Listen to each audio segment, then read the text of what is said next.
Bonjour mes chéris. T'es en forme, toi? Ouais, je crois que c'est ma nouvelle coiffure. La nouvelle coiffure, t'as changé quoi? Bon, ouais, arrête. Avant c'était comme ça, un peu sur 45 degrés, et là c'est... Aujourd'hui, on accueille Swazik, qui est sage-femme en hôpital de type 3 depuis 7 ans. Bonjour Swazik. Salut Christopher. Bonjour à tous. Et on va parler de la préparation à la naissance. Alors, c'est quoi la préparation à la naissance? Eh bien, c'est l'autre série de rendez-vous proposée pendant la grossesse. Et on dit l'autre série de rendez-vous parce qu'il ne faut pas confondre la préparation à la naissance et le suivi de la grossesse. Le suivi de la grossesse sert à contrôler la bonne évolution physiologique et psychologique de la mère et du nouveau-né. Un épisode y sera consacré. Et on dit bien rendez-vous proposé, puisqu'il n'y a rien d'obligatoire. C'est un peu comme le latin au collège. Sauf que 70% des femmes vont au cours. Et que probablement elles s'en serviront au moins une fois dans leur vie. La préparation à la naissance s'effectue par des professionnels de santé, médecins ou sages-femmes, pour les femmes enceintes et éventuellement leurs conjoints. Au cours de ces 8 séances de préparation à l'accouchement, on aborde les derniers mois de grossesse, le séjour à la maternité, et l'on met l'accent sur la gestion de l'accouchement et de la parentalité. D'ailleurs, le vrai terme technique, c'est préparation à la naissance et à la parentalité. Si vous voulez, c'est un peu comme une préparation à une grande compétition sportive, comme un marathon par exemple. On vous explique ce qui va se passer, on répond à vos questions, on vous fait faire quelques exercices pratiques. La seule chose, c'est penser à vous inscrire assez tôt dans votre grossesse, car les places sont chères. Alors c'est vrai ça. Pourquoi suivre une préparation à la naissance? Eh bien d'abord, parce que ça te permet de te poser un peu pendant ton congé maternité. Tu vas te rendre compte que ce dernier file à une allure incroyable. Ensuite, la grossesse est source d'inconfort, voire de douleurs, qui peuvent s'avérer déstabilisants si on ne les connaît pas. Eh bien, la préparation vous permet d'en déchiffrer une grande partie et de les soulager. Autre intérêt, pour tous les deux, vous préparez à l'accouchement. Cela permet de vous informer et de gérer vos émotions ainsi que le souffle et les douleurs liées à l'accouchement. C'est aussi le moment d'impliquer le futur papa.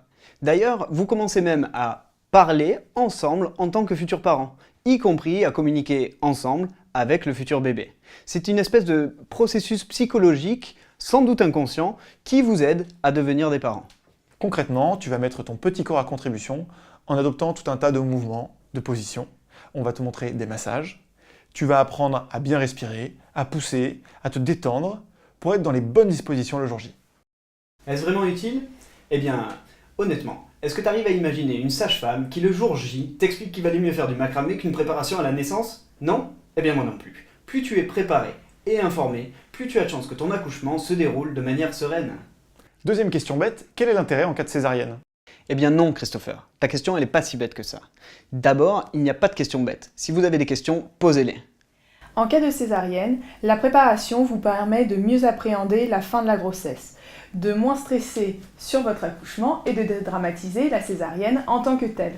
De manière générale, toi, Swazik, tu pratiques, je sais pas moi, à peu près 3 accouchements par jour. C'est quoi ton avis sur la préparation? Les femmes arrivent en général moins stressées à la maternité.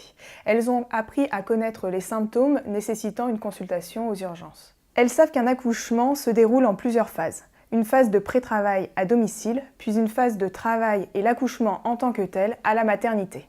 Tout ça pouvant durer plusieurs heures, voire plusieurs jours.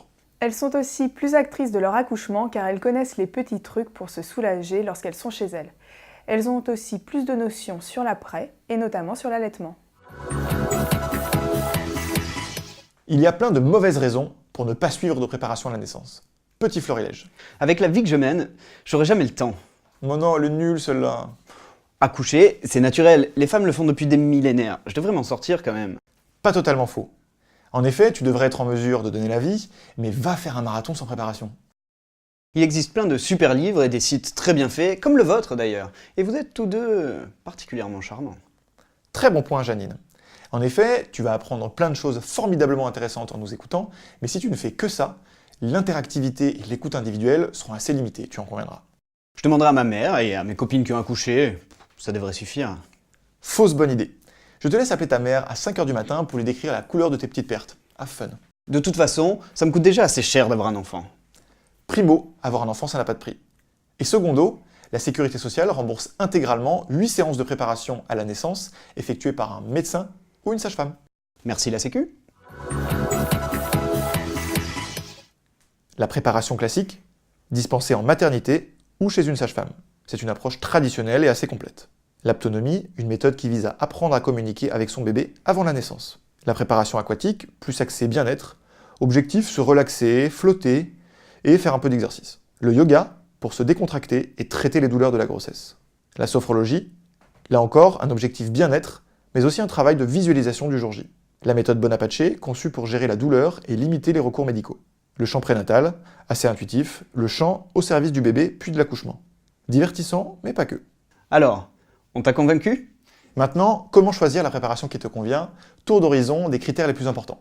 Premier critère, votre agenda. Pas toujours facile de libérer 2 heures, tous les deux, en pleine journée et souvent plusieurs fois par mois. La question à se poser, combien de temps vous pouvez y consacrer, toi et ton compagnon? Du coup, pour les agendas les plus chargés, choisissez une préparation individuelle ou en petit groupe, c'est souvent plus flexible en termes d'horaire. Le papa est-il impliqué? Pour certaines préparations, il n'est pas invité, la piscine par exemple. Dans d'autres cas, il peut venir, mais on ne va pas se mentir, il ne va pas forcément s'éclater. C'est le cas du chant prénatal, du yoga ou de la sophrologie. En revanche, certaines préparations ne peuvent pas se dérouler sans lui, comme la méthode Bonaparte ou l'aptonomie. Individuelle ou collective, la question à se poser c'est « aimez-vous les gens ?» Qu'est-ce qu'il y a? Pour les plus asociaux d'entre vous, ne choisissez pas une préparation collective avec 8 autres couples, préférez une préparation individuelle. Elle est plus intime et offre plus d'écoute de la part de la sage-femme, même si elle est relativement plus chère. Dernier critère, vos attentes personnelles. Vous êtes plutôt objectif détente, Dans ce cas, piscine ou sophrologie. soulagement des maux de dos, Préparation classique, yoga ou piscine. apprendre à bien respirer pendant le travail et à pousser le jour J, Préparation classique ou méthode Bonaparte. ou plutôt communiquer avec bébé, Aptonomie, chanter Belle île en mer. chant prénatal. Quelle que soit la voie choisie, le plaisir est dans le chemin. Posez des questions aux responsables et si la première séance vous déçoit, changez-en. C'est une démarche personnelle, vous pouvez même en faire plusieurs si ça vous chante.